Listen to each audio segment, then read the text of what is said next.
नमस्कार इमेज न्यूजमा स्वागत छ। सुरुमा हेडलाइन्स।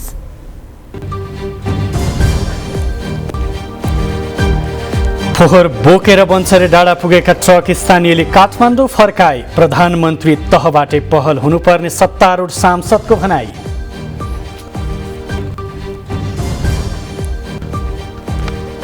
निलम्बित प्रधान न्यायाधीश राणाको महाभियोग प्रस्तावबारे गठबन्धन दल तै चुप मै चुप। प्रस्तावबारे छलफल अघि बढाउन प्रमुख प्रतिपक्ष एमालेको माग।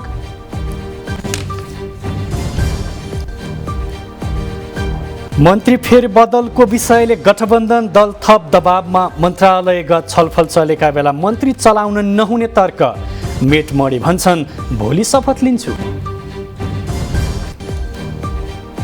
आफ्नै आधार क्षेत्रमा अनपेक्षित हार बेहोरेपछि मधेसवादी दलमा तालमेलको ताकेता। लोकतान्त्रिक समाजवादी पार्टी सरकारमा जाने सुरसारमा।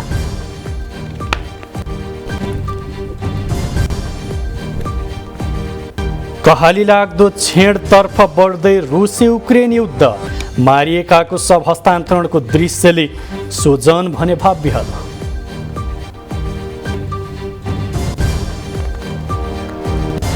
एसियन कप फुटबलको छनौट खेलमा आज नेपाल र जोर्डन भिड्दै 11 जना सिनियर खेलाडी बिना नेपालको अग्नि परीक्षा। इमेज न्यूज अब विस्तारमा। फोहोर लिएर नुवाकोटको बन्चरे डाँडा स्यानिटरी ल्यान्डफिल साइडमा गएका ट्रकहरू स्थानीयवासीले काठमाडौँ नै फर्काइदिएका छन्। करिब 150 ट्रक फोहोर विसर्जन नगरी उपत्यका फर्किएका हुन्। उपत्यकाका सडकमा छरिएका फोहोर उठाएर विसर्जनका लागि ती ट्रक बन्चरे डाँडा गएका थिए। बन्चरे डाँडा ल्यान्डफिल साइट प्रभावित क्षेत्रका स्थानीयले यसअघि सरकारसँग भएका सहमति पालना गरिनुपर्ने मागसहित आज पनि आन्दोलन गरेपछि फोहोर विसर्जन हुन नसकेको हो। ठूलो सङ्ख्यामा स्थानीयवासी सडकमा उत्रिएपछि फोहोर बोकेका ट्रकहरूलाई अवरोध गरेका थिए। प्रहरीले स्थिति नियन्त्रणमा लिन 3 सेल अश्रु ग्यास प्रहार गरेको थियो। फोहोर विसर्जनका लागि सरकारले ठूलो सङ्ख्यामा प्रहरी परिचालन गरी घर घरमा धरपकड समेत गरेको पीडितहरूले बताएका छन्। शान्तिपूर्वक रूपमा यसअघिका सहमति कार्यान्वयन हुनु पर्यो भन्दा राज्यले प्रहरी प्रशासन लगाएर दमन गरेको स्थानीयको आरोप छ।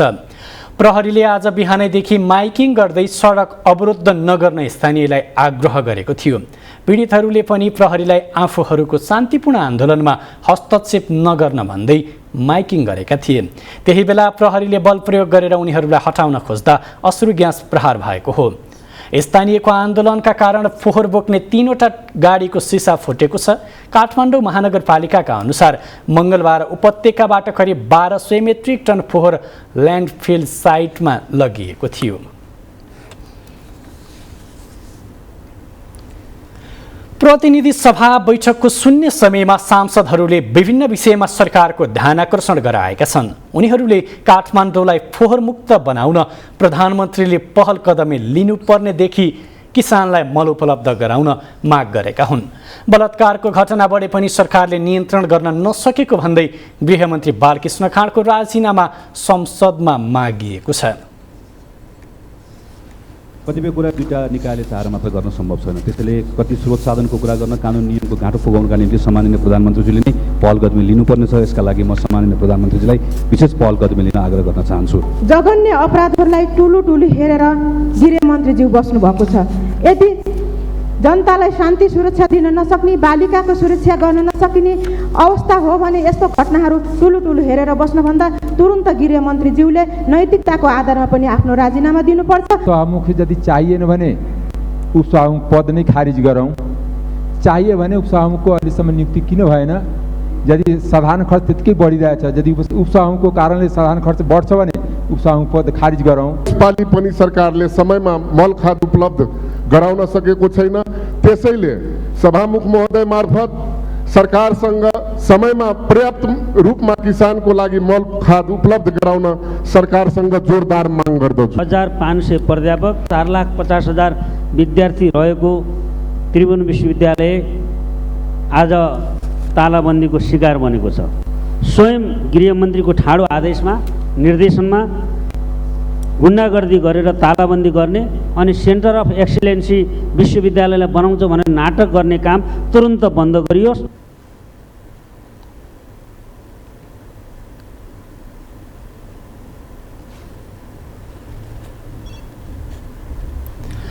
निलम्बित प्रधान न्यायाधीश चोलेन्द्र शमशेर राणा विरुद्धको महाभियोग प्रस्ताव अघि बढाउन प्रमुख प्रतिपक्षी दल नेकपा एमाले दबाब दिएको छ। तर आफ्नो स्वार्थपूर्तिका लागि छापामार शैलीमा राणा विरुद्ध संसदमा महाभियोग प्रस्ताव दर्ता गराउने सत्ता गठबन्धनका प्रमुख दल नेपाली कांग्रेस, माओवादी केन्द्र र एकीकृत समाजवादी पार्टी भने यस विषयमा बेखबर जस्तै भनेका छन्। एक रिपोर्ट।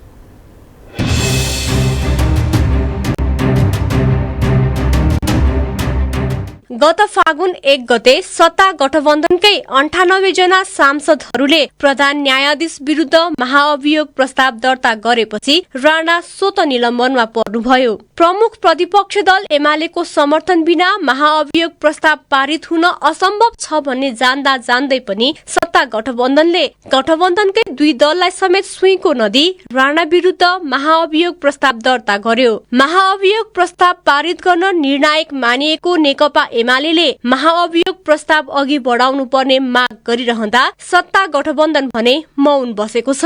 राणा विरुद्ध महाअभियोग दर्ता गर्ने सरकारले झण्डै 1 महिना पछि मात्र संसदमा छलफल सुरु गरेर गत फागुन 22 मा छानबिनको लागि 11 सदस्यीय महाअभियोग सिफारिस समिति त गठन गर्यो। तर महाअभियोग प्रस्ताव दर्ता गरेको करिब 4 महिना पुग्न लाग्दा पनि सभामुख अग्नि सापकोटाले संसदमा भएको महाअभियोग दर्ता सिफारिस समितिमा पठाउनु भएको छैन। बुधबारको प्रतिनिधि सभा बैठकमा एमालेका सांसदहरूले महाअभियोग प्रस्ताव संसदमा ल्याएर छलफल गरेर टुंग्याउनु पर्ने माग गरेका छन्। नेकपा एमालेका सांसद खगराज अधिकारीले निलम्बित प्रधान न्यायाधीश विरुद्धको महाअभियोग किन ल्याइएको हो भन्दै संसदमा छलफल गर्नुपर्ने माग गर्नुभयो। महत्त्वपूर्ण प्रस्ताव महाअभियोगको प्रस्ताव असरलले पार्न ल्याएको हो कि फैसला गर्न ल्याएको त्यो तुरुन्त अगाडि बढाइयोस्। न्यायालयको शुद्धिकरणको लागि राणालाई महाअभियोग लगाउनु पर्ने भन्दै कानून व्यवसायीहरूले गरेको आन्दोलन, उनीहरूले महाअभियोग लगाउन दैलो दैलोमा गएर गरेको हारगुहार समेत व्यवस्था गरेको सत्ता गठबन्धनले आफ्नो स्वार्थ पूर्तिको लागि मात्र संसदमा राणा विरुद्ध महाअभियोग प्रस्ताव दर्ता गराएको आरोप सत्ता गठबन्धनमाथि छ। संसदमा नै पटक पटक महाअभियोगमाथि छलफल हुनुपर्ने माग उठिरहँदा सत्ता गठबन्धनको मौनताले यो आरोप पुष्टि गरेको छ। एमाले सांसद पद्मा अर्यालले सत्ता गठबन्धनले आफ्नो उद्देश्य पूर्तिका लागि ल्याएको निलम्बित प्रधान न्यायाधीश विरुद्धको महाअभियोग अल्मलाएर राख्न नहुने बताउनुभयो। कि त महाअभियोग लगाउने नहुने, लगाइसकेपछि छिनोफानो गर्नु नै पर्ने उहाँको माग छ। मान्छेको जीवनमा चाहिँ अनि चार्ज लगाएर अब सार्वभौम सत्ता सम्पन्न संसदमा ल्याएर छलफल नगरिकन अनि त्यत्तिकै पेन्डिङ गरेर बसिरहने कुरा हुन्छ र त्यसैले के दर्ता गर्न हुन्थेन। फेरि पनि हाम्रो कुरा के छ भने के लगाउनु हुन्थेन, लगाइसकेपछि संसदमा ल्याएर छलफल चलाएर जे टुङ्गो गर्ने हो टुङ्गो गर्न पर्छ। 2079 मंसिरमा 65 वर्ष पुगेर उमेर हदका कारण राणा स्वतः अवकाश हुँदै हुनुहुन्छ। संसदको यो अधिवेशनमा राणा विरुद्धको महाअभियोग टुङ्गो नलागे मंसिरमा पदावधि सकिएसँगै स्वतः खारेज हुनेछ। राणाको अवकाश अगावै महाअभियोगको विषय वारपार नभए महाअभियोग औचित्यहीन हुने पक्का छ। इमेज न्यूजका लागि मीरा बस्नेत, काठमाडौँ। नेकपा एकीकृत समाजवादीका अध्यक्ष एवं पूर्व प्रधानमन्त्री माधव कुमार नेपालले सत्तारूढ गठबन्धन प्रदेश सभा र प्रतिनिधि सभा चुनावसम्म कायम रहने बताउनु भएको छ। अध्यक्ष नेपालले आगामी मङ्सिरमा प्रदेश सभा र प्रतिनिधि सभा चुनाव हुने भन्दै त्यति बेलासम्म सत्तारूढ गठबन्धनलाई कायमै राखेर अघि बढ्न आफ्नो पार्टीले चाहेको बताउनुभयो। पार्टीको विद्यार्थी विशेष जिल्ला कमिटीले आज काठमाडौँमा गरेको कार्यक्रममा उहाँले सत्तारूढ गठबन्धनलाई भत्काउने प्रयत्न भइरहे पनि त्यसको पछि नलाग्न पार्टीको सिङ्गो पङ्क्तिलाई आह्वान गर्नुभयो। कमजोरी भए आलोचना गर्ने तर गठबन्धनलाई भने निरन्तरता दिएरै जाने अध्यक्ष नेपालको दृढता रहेको छ। गठबन्धनलाई आउने चुनावसम्म, चुनाव पश्चातको अवस्थासम्म लिएर जान चाहन्छ।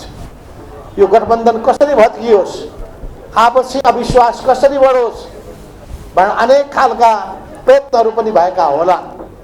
त त्यसको पछाडि हामी लाग्न हुँदैन। हामी इमान्दारिताका साथ चल्छौँ, तर कमजोरी भएका छन् भने त्यसको आलोचना पनि गर्छौँ। अध्यक्ष नेपालले गठबन्धन गरेर स्थानीय तह निर्वाचनमा जाँदा आफूहरूले पोखरा महानगरपालिका र हेटौँडा उपमहानगरपालिकाको मेयरमा शानदार ढङ्गले सफलता हासिल गरेको बताउनुभयो। उहाँले पार्टीबाट फिर्ता बोलाइएका मन्त्रीहरूको अभिव्यक्तिलाई लिएर आलोचना नगर्न भनी पार्टी पङ्क्तिलाई सचेत गराउनुभयो।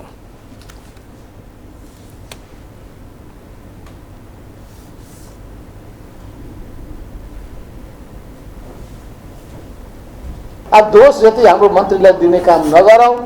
त्यसो हुनाले उहाँ मन्त्रीहरू पनि हाम्रा सकेसम्म राम्रै काम गर्नुभएको छ। यथोचित मूल्याङ्कन हामी गरौँला। राम्रो कामको निम्ति धन्यवाद दिनेछौँ।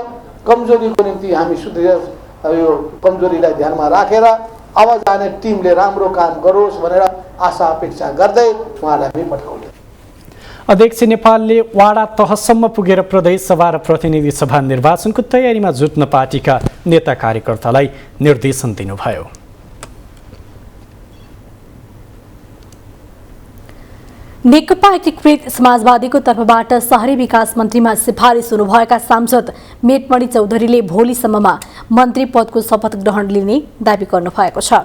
सांसद चौधरीले जनता समाजवादी पार्टीले पार्टीको आन्तरिक समस्या सम्बोधन गर्न केही दिन समय मागेका कारण मन्त्रीमा सिफारिस भएकाहरूको शपथ ग्रहण रोकिएको बताउनु भएको हो।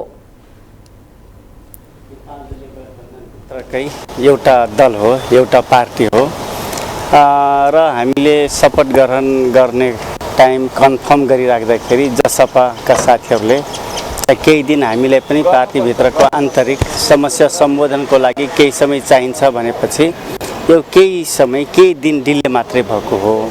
अरू केही पनि मन्त्री त सम्भवतः आज नभए भोलिसम्म फाइनल हुन्छ। आज भएन भने शपथ ग्रहण भोलि सेवर पक्कै हुन्छ। यस्तै माओवादी केन्द्रका नेता वर्षमान पुनले पनि पार्टीभित्र मन्त्री फेर्न आवाज उठिरहेको बताउनु भयो। उहाँले नेकपा एकीकृत समाजवादीले मन्त्रीहरू फेर्ने निर्णय गरेसँगै माओवादी केन्द्रलाई पनि मन्त्री फेर्न दबाब परेको बताउनु भएको हो। पुरै सेट फेरिसकेपछि हाम्रोमा पनि दबाब छ, कांग्रेसमा पनि दबाब छ, जसपामा दबाब छ। अब यो दबाबलाई नेताहरूले कति ठेक्नुहुन्छ थाहा छैन। हाम्रो अझै छलफल सुरु भएको छैन। अहिले फेर्नुपर्छ कि भन्ने खालको आवाजहरू उठिरहेको। यता माओवादी केन्द्रकै नेता गिरिराजमणि पोखरेलले भने संसदमा मन्त्रालयगत छलफलमा प्रारम्भ भएको बेलामा मन्त्री फेर्न नमिल्ने बताउनु भयो। उहाँले अहिले मन्त्री परिषद हेरफेर गर्नु संयुक्त सरकारको सोचसँग मेल नखाने फेरबदलै गर्नुपर्ने भए पनि यो पहिले त संयुक्त सरकार हो, यो संयन्त्र छ, आचार संहिताहरू छन्। अनि मन्त्रालयको छलफल प्रारम्भ गर्ने अनि मन्त्रीहरू बदल्छु भनेर कहाँ मिल्छ त्यो। त्यस कारणले त्यो संयुक्त सरकारको सोचसँग त्यो मेल खाएन र अहिले बाहिरपट्टि पछिल्लो बेलामा शीर्ष नेताहरू बसिसकेर अहिले बाहिर सार्वजनिक पनि भइसकेको छ। उहाँले गठबन्धनका शीर्ष नेताहरू बसेर मन्त्री हेरफेर गर्ने निर्णय सच्याइसकेको पनि बताउनु भयो। वैशाख 30 गते सम्पन्न स्थानीय तह निर्वाचनमा पराजय भोगेसँगै मधेस केन्द्रित दल जनता समाजवादी पार्टी जसपा र लोकतान्त्रिक समाजवादी पार्टी लोसपा नयाँ राजनैतिक समीकरणको प्रयासमा लागेका छन्। स्थानीय तह निर्वाचनमा जसपा 30 र लोसपा 16 पालिका प्रमुखमा मात्रै सीमित भएपछि आगामी संघ र प्रदेश निर्वाचनलाई लक्षित गरेर यी दुई दल नयाँ राजनैतिक तालमेलमा केन्द्रित भएका हुन्।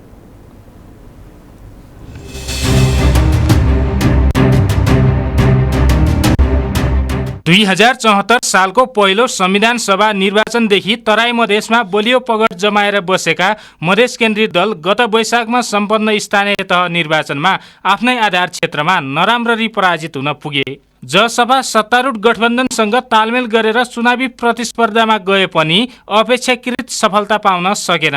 गठबन्धनका अन्य 4 दल तालमेलबाट लाभान्वित भए पनि जसपा निरीह अवस्थामा पुग्यो। केही स्थानीय तहमा नेकपा एमालेसँग तालमेल गरे पनि लोसपाको अवस्था पनि जसपाको भन्दा फरक देखिएन। जसपा र लोसपालाई नेपाली कांग्रेस र एमाले जस्ता राष्ट्रिय दलले उनीहरूकै आधार क्षेत्रमा समेत खुम्च्याइदिए। गठबन्धनको जसपा भन्ने पार्टीले सबैभन्दा निरीह अवस्था यसपालि रह्यो। उसले चाहिँ हो वीरगञ्जमा महानगरपालिकामा आयो, तर उसले सोचेको त जनकपुर थियो नि त। जनकपुर त राजधानी हो होइन, प्रदेशको 2 नम्बर प्रदेशको राजधानी। त्यहाँनिर चिप्लियो। वहाँनिर के अरे चाहिँ उपेन्द्र यादवको छोरा लडेका थिए विराटनगर उपमेयरमा, एमाले खाइदियो होइन त।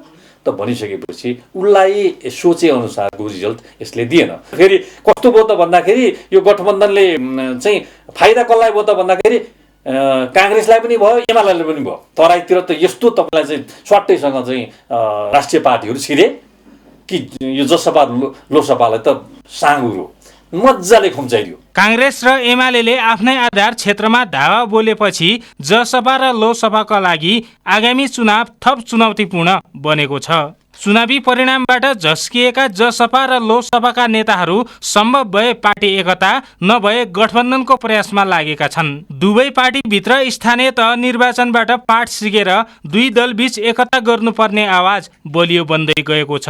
अर्कोतिर केही स्थान बाहेक स्थानीय तहमा लगभग एक्लै चुनावमा लडेको लोसपा कांग्रेस वा एमालेसँग गठबन्धन गर्ने प्रयासमा लागेको छ। लोसपाका शीर्ष नेताहरूले नेपाली कांग्रेस र एमालेका शीर्ष नेताहरूसँग छलफल समेत गरिरहेका छन्। अब उनीहरूले के गर्छ? उनीहरूको सोचेअनुसार रिजल्ट होइन यो, म कन्फर्म छु।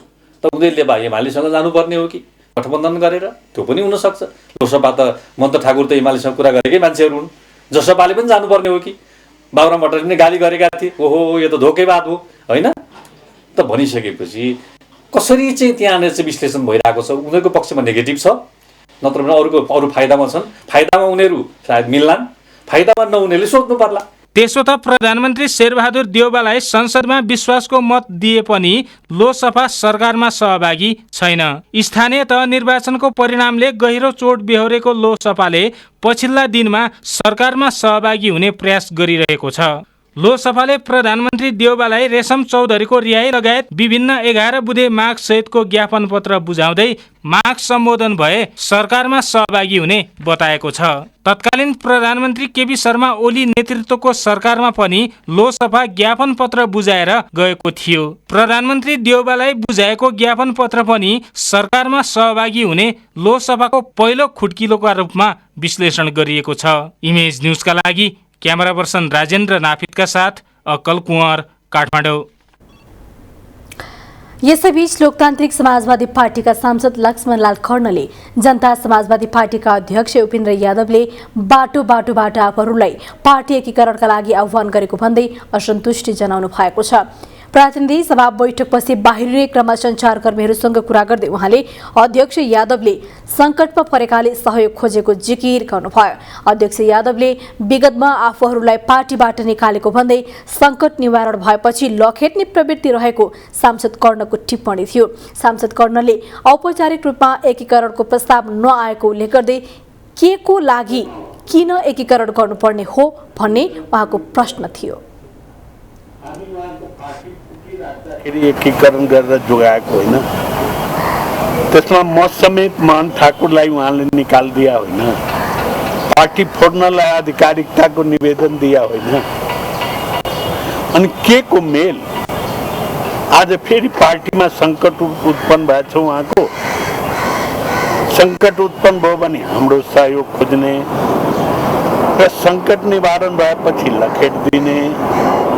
अनि अहिले आएर मलाई थाहा छैन उहाँको भित्र के भइराखेको छ, तर फेरि बाटोमा कुरा सुनिराखेको छु। एकीकरण के को लागि एकीकरण, किन एकीकरण?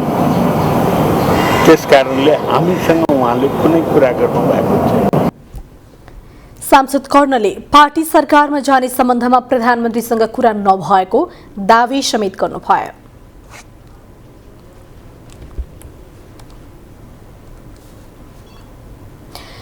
लुम्बिनी प्रदेश सरकारले लुम्बिनीको नीति तथा कार्यक्रम सार्वजनिक गरेको छ। समृद्ध लुम्बिनी आत्मनिर्भर प्रदेश नारासहित नीति तथा कार्यक्रममा अधिकांश पुरानै कार्यक्रमलाई निरन्तरता दिइएको छ। प्रदेश प्रमुख अमित शेरचनले प्रदेश सभा बैठकमा सरकारका तर्फबाट आर्थिक वर्ष 2079-80 को नीति तथा कार्यक्रम सार्वजनिक गर्नुभएको हो। कार्यक्रममा केही महत्वाकांक्षी योजना ल्याइएको छ।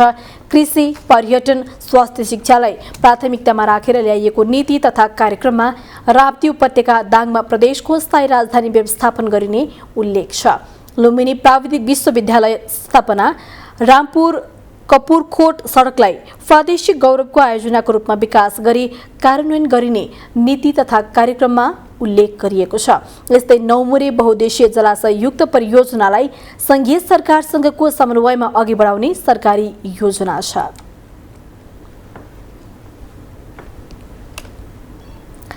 इमेज न्यूजमा अब ब्रेक, त्यसअघि बाँकी हेडलाइन्स। काठमाडौँका सडक पेटी छेउका रुख धराप बन्दै, मानवीय क्षति नहुँदै पुराना रुख काटेर नयाँ बिरुवा रोप्न नगरवासीको आग्रह।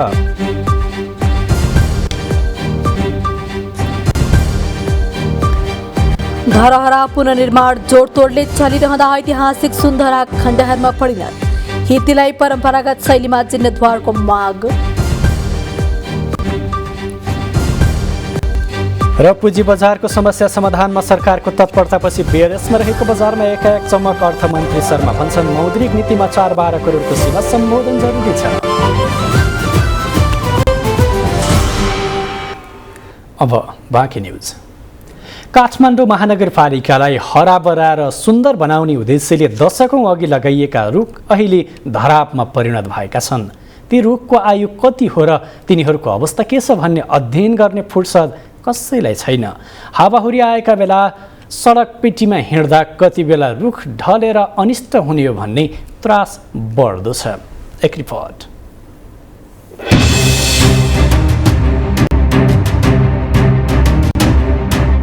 यी रुख बाहिरबाट हेर्दा ठूला र आकर्षक देखिन्छन्, तर सबै रुख उमेर पुगिसकेको हुनाले भित्रभित्रैबाट खोक्रा भइसकेका छन्।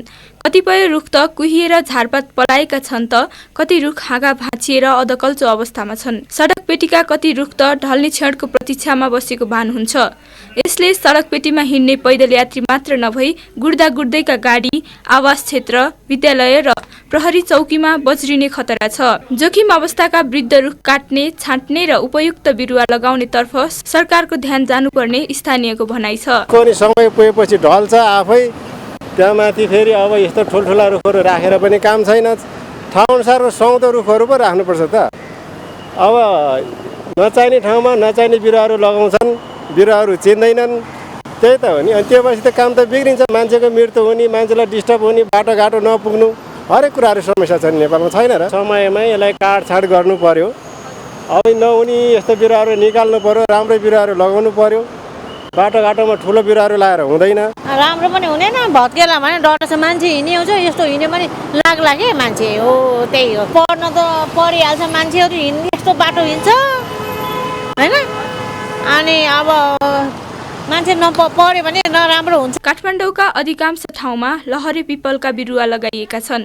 थोरै समयमा हलक्क हुर्किने प्रकृतिका यी बिरुवा जति अग्लो भयो उसको जरा उति कमसल बन्दै जानेतर्फ विज्ञहरूले सचेत गराउँदै आएका छन्। यस अवस्थामा दुर्घटना निम्तिनु अघि नै त्यसको निदान खोज्न काठमाडौँवासीले सल्लाह दिएका छन्। उमेर पुगिसकेर मकैसक्यो तल, अनि एकपल्ट यहाँ भद्रकालीमा लडेर ट्याक्सी नै खतम भयो है। त्यस्तै अब यी रुखहरूमा अब पानी सानी पस्न पाउँदैन, केही पस्न पाउँदैन, यस्तो ढलन गरे अनि मकाएर त्यसै खतम हुन्छ। बुढा रुख ढाल्ने, अर्को राम्रो अब अहिले कहाँ के चलेका छन्, कस्तो चलेको छ होइन, त्यस्तै बिरुवा ल्याएर रोप्ने। जोखिम त हुन्छ नि। अब यो रुखहरू मकेर लड्यो भनेदेखि यो देवालै भत्किन्छ, मान्छेलाई नै खुन खतरा हुन्छ होइन त। सर त परेकै छ नि। अब त्यो त सरकारले हेर्नुपर्ने हो। अब हाम्रो हातमा छैन, हामीले भनेर हुने कुरा होइन। धराप शैलीमा रहेका रुख ढल्दा वर्षेनी मानिसको ज्यान गएका समाचार आइरहेका छन्। सौन्दर्यका खातिर रोपिएका रुख बिरुवा वियोगान्त घटनाको जड बन्ने अवस्था नआओस् भन्नेतर्फ सरकारवाला निकायको ध्यान जान जरुरी छ। इमेज न्युजका लागि क्यामेरामा राजेन्द्र नापितका साथमा मालती खुरासैनी, काठमाडौँ। ऐतिहासिक सुनधाराको नामले परिचित नेपालकै कान्छो लुहिती सङ्कटमा परेको छ। अरबौं खर्चेर पुनर्निर्माणको नाममा नयाँ धरहरा बनाइरहँदा सँगै रहेको ऐतिहासिक तथा पुरातात्विक महत्त्वको लुहिती भने दुरावस्थामा पुगेको छ। एक रिपोर्ट।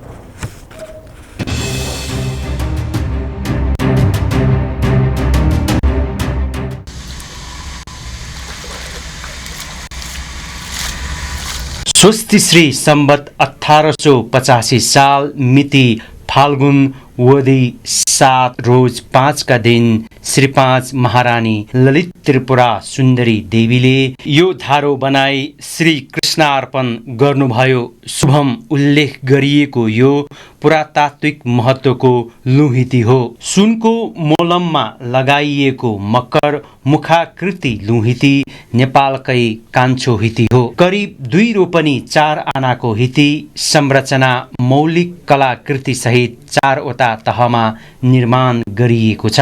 क्षेत्रफल र संरचनाको आधारमा यो सबभन्दा ठूलो हिती हो। विगतमा उत्तरतर्फ 3वटा हिती, पूर्व र पश्चिममा 5वटा हिती थिए, तर अहिले उत्तरपट्टि 3वटा सुकेका हिती मात्र छन्। हिती संरक्षणका लागि राखिएको गुथीको 25 रोपनी 12 आना जग्गा समेत गायब भएको छ। विक्रम सम्वत 1902 सालको एक लाल मोहरमा सुनको पञ्चधारा सहित हितीको उचित रेखदेख गर्न गोकर्ण र पाटनमा जग्गा रेखदेखकर्ताको जिम्मा दिइएको र कुलमान सिंह बस्न्याट मार्फत लाल मोहर बुझाएको विवरण छ। 2072 सालको महाभूकम्पपछि सर्वसाधारणको पहुँचबाट टाढा रहेको हिती नयाँ धरहरा निर्माणपछि त झनै सङ्कटमा परेको छ। अरबौं रुपैयाँमा नयाँ धरहरा बन्दै गर्दा लुहिती भने दुरावस्थामा पुगेको छ। हिती धरहरा सहित चारैतिरबाट ठूला भवनहरूले घेरिएको छ। यसको पुरै संरचना झारपात छाँगिएर खण्डहरमा परिणत भएको छ। सुनको हितीहरू खुइलिएको छ। अन्य ऐतिहासिक सामग्री छरपस्त छन्। राष्ट्रिय पुनर्निर्माण प्राधिकरणले हितीको पनि पुनर्निर्माण गर्ने भनिए पनि प्राधिकरणको अन्त्यसँगै अन्योलमा परेको छ।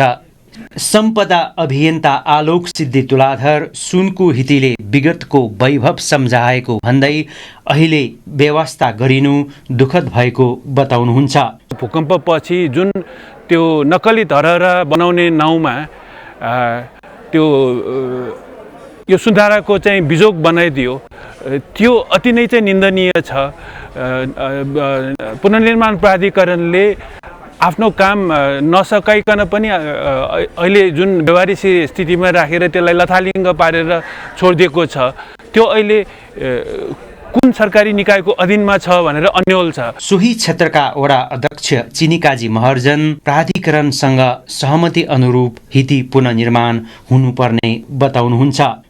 शहरी विकास मन्त्रालयसँग छलफल भइरहेको भन्दै नभए सङ्घर्ष गर्ने चेतावनी उहाँको छ। धरहरा पुनर्निर्माणसँगै सुन्धारालाई अहिले जुन ढङ्गले चाहिँ व्यवस्था भएको छ होइन, इग्नोर भएको छ, त्यसप्रति चाहिँ हामीले पटक पटक समय समयमा दोहोऱ्याइ टेहोऱ्याइ सम्बन्धित निकायमा चाहिँ गुनासो गरेका छौँ, आपत्ति जनाएको छु। त्यसको विपक्षमा चाहिँ थुप्रै हाम्रो आवाजहरू चाहिँ हामीले ठाउँ ठाउँमा पुर्याएको छौँ। अभियन्ता तुलाधर हितीलाई परम्परागत शैलीमा पुनर्जीवित गर्न सकिने दाबी गर्नुहुन्छ। स्थानीय निकायसँगले यसको जिम्मेवारी लिएर त्यसलाई चाहिँ सकभर पुरानै स्थितिमा सकिन्छ भने प्राकृतिक किसिमले नै चाहिँ त्यहाँ पानी आउने गरिकन, नभए चाहिँ सुरुमा त्यसको चाहिँ बाहिरको स्ट्रक्चर जुन छ त्यो चाहिँ यथास्थितिमा रेस्टोर गर्नुपर्छ जस्तो मलाई लाग्छ। हितीलाई महानगरले पनि पुनर्निर्माण गर्न सक्ने वडा अध्यक्ष महर्जनको भनाइ छ।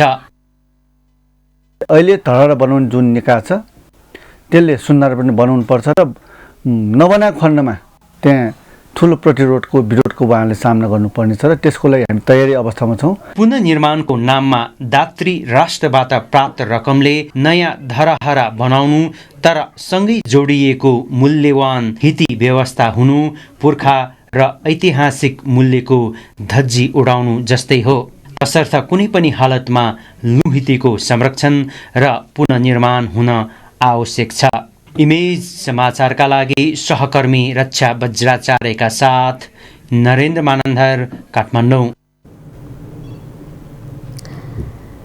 नबिल ब्याङ्कले काठमाडौँ महानगरपालिका भित्र रहेका ब्याङ्कको शाखाका शौचालय सार्वजनिक शौचालयको रूपमा निःशुल्क उपलब्ध गराउने भएको छ।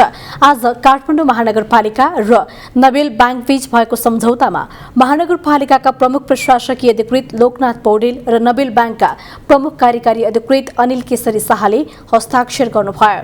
नबिल ब्याङ्कले काठमाडौँ महानगरपालिका क्षेत्रभित्र रहेका आफ्ना 18 शाखाका शौचालयलाई निःशुल्क प्रयोग गर्न दिइनेछ। शाहले शौचालय निःशुल्क प्रयोग गर्न दिने सम्झौता अन्त्य नभएर सुरुवात भएको बताउनुभयो। उहाँले महानगरका नवनिर्वाचित मेयरको काठमाडौँलाई व्यवस्थित गर्ने अभियानमा ऐक्यबद्धता जनाएको बताउनुभयो।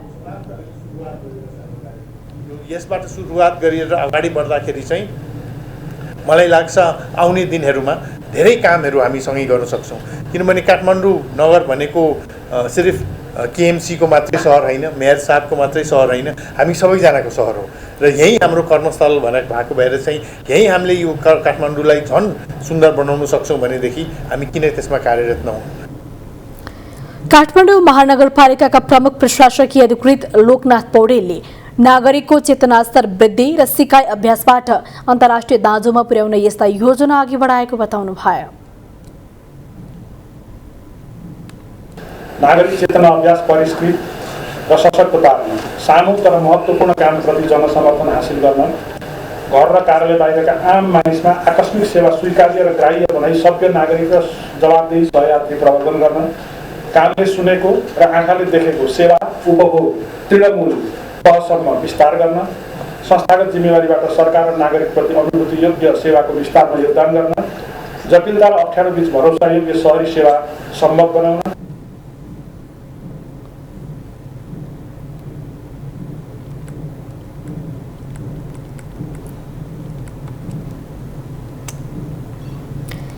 कृषि तथा वन विज्ञान संकायले नेपालको वन व्यवस्थापनको सैद्धान्तिक तथा प्रयोगात्मक पुस्तक सार्वजनिक गरेको छ। वन विज्ञहरू डाक्टर स्वयम्भुमान अमात्य, हस्तबहादुर थापा र प्राध्यापक डाक्टर बलराम भट्टद्वारा लिखित पुस्तकको आज काठमाडौँमा विमोचन गरिएको हो। पुस्तक विश्वविद्यालय अन्तर्गत वन विज्ञान संकायका विद्यार्थीलाई लक्षित गरी तयार गरिएको छ। अमात्य र भट्टले नेपालको वन व्यवस्थापनको सम्बन्धमा विद्यार्थीलाई नयाँ ज्ञान दिने बताउनुभयो। वन व्यवस्थापनको सन्दर्भमा थुप्रै पुस्तक उपलब्ध भए पनि नेपालको वन व्यवस्थापनमा केन्द्रित भएका पुस्तकहरूको खडेरीलाई यसले पूर्ति गर्न उहाँहरूको भनाइरहेको थियो। सार्वजनिक गरिएको पुस्तकमा 10 अध्याय रहेको छ।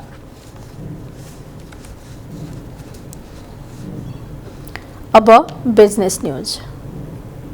बिजनेस न्यूज का प्रायोजक मेरो देश मेरो जगदम्बा सिमेन्ट। सर्वोत्तम सिमेन्ट, सर्वोत्तम मजबुती।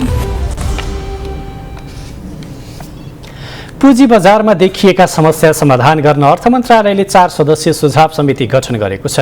नेपाल धितोपत्र बोर्डको 30औं वार्षिक उत्सव कार्यक्रममा अर्थमन्त्री जनार्दन शर्माले धितोपत्र बोर्ड, नेपाल राष्ट्र बैंकका प्रतिनिधि सहित 4 सदस्यीय समिति गठन गरेको जानकारी दिनुभयो। समितिले दिएको सुझावका आधारमा पुँजी बजार सुधारको काम गर्ने प्रतिबद्धता व्यक्त गर्दै उहाँले पुँजी बजारमा संलग्न लाखौं लगानीकर्ता र सयौं कम्पनीहरूको समस्या गम्भीरता साथ हेरेर अनुगमन समेत गरिरहेको बताउनुभयो।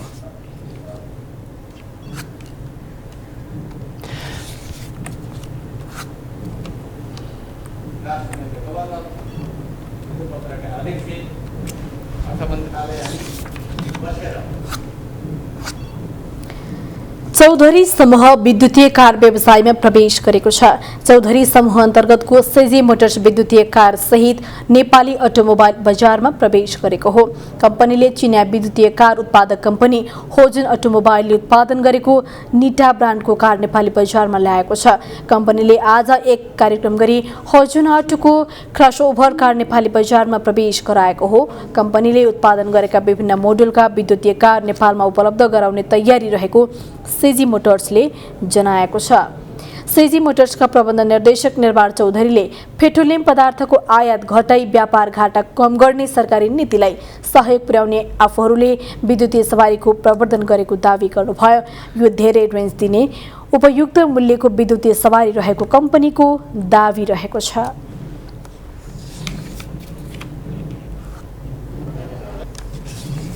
बिजनेस न्यूजका प्रायोजक मेरो देश मेरो जगदम्बा सिमेन्ट। सर्वोत्तम सिमेन्ट, सर्वोत्तम मजबुती। इमेज न्यूजमा फेरि अर्को ब्रेक, त्यसअघि बाँकी हेडलाइन्स। इरानमा भएको रेल दुर्घटनामा 17 जनाको ज्यान गयो। पाकिस्तानमा भ्यान दुर्घटना हुँदा 22 जनाको मृत्यु।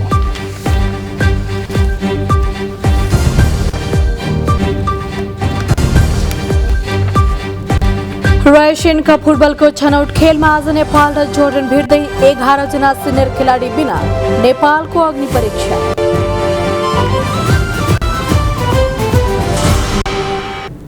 अब स्पोर्ट्स न्यूज।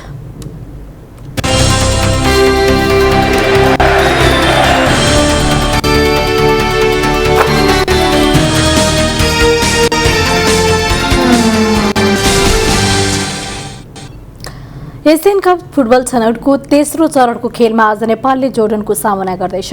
खेल कुवेतको जबीर अल अहमद रङ्गशालामा नेपाली समयअनुसार आज राति 1 बजे सुरु हुनेछ। बलियो टिम जोर्डन विरुद्धको खेल नेपालका लागि कठिन हुनेछ। राष्ट्रिय टोलीका प्रशिक्षकसँगको विवादपछि क्याम्प छाडेका मुख्य 11 खेलाडी बिना कुवेत पुगेको नेपाली टोलीलाई जोर्डन विरुद्ध सकारात्मक परिणाम निकाल्नै पर्ने निकै ठूलो चुनौती छ। नियमित कप्तान किरण चेम्जोङको अनुपस्थितिमा आज नेपाली टोलीको नेतृत्व नवीन श्रेष्ठले गर्नेछन्। कुवेत जानु अघि नेपालले कतारको दोहामा 10 दिन बन्द प्रशिक्षण गरेको थियो। छनौटको समयमा रहेको नेपालले जेठ 28 गते घरेलु टोली कुवेतसँग तथा 31 गते इन्डोनेसियासँग खेल्नेछ।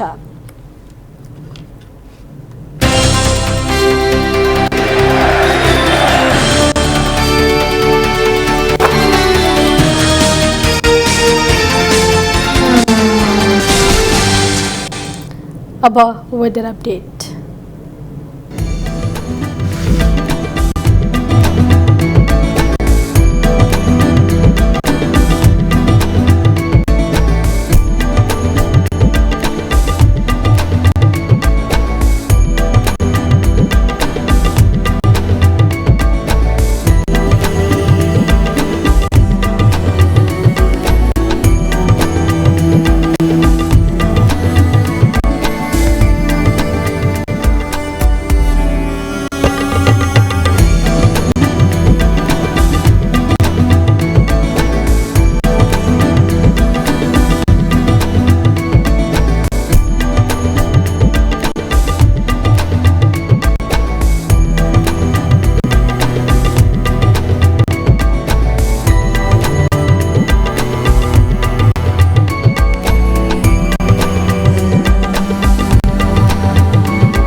अन्त्यमा हेडलाइन्स पुनः एकपटक।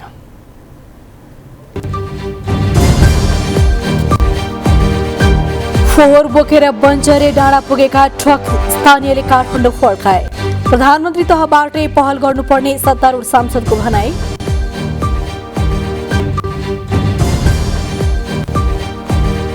निलम्बित प्रधान न्यायाधीश राणाको महाअभियोग प्रस्तावबारे गठबन्धन दल तै चुप मै चुप। प्रस्तावबारे छलफल अगाडि बढाउन प्रमुख प्रतिपक्ष एमालेको माग।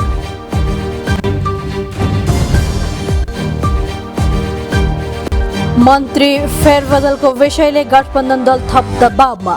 मन्त्रालयगत छलफल चलेका बेला मन्त्री चलाउन नहुने तर्क। मेटमणि भन्छन् भोलि शपथ लिन्छु।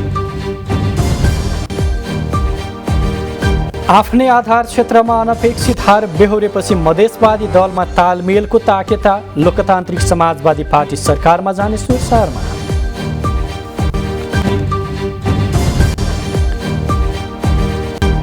कहाली लाग्दो क्षणतर्फ बढ्दै रुस युक्रेन युद्धमा मारिएकाहरूको शव हस्तान्तरणको दृश्यले स्वजन बने भाव विभोर।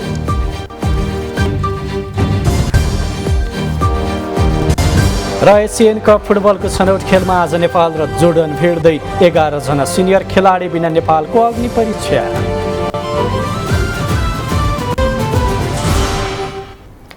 इमेज न्यूज अहिलेलाई सकियो। थप न्यूज तपाईले हाम्रो वेबसाइट imagekhabar.com मा पनि हेर्न पढ्न तथा सुन्न सक्नुहुनेछ। इमेज च्यानल हेर्दै रहनुहोला। नमस्ते।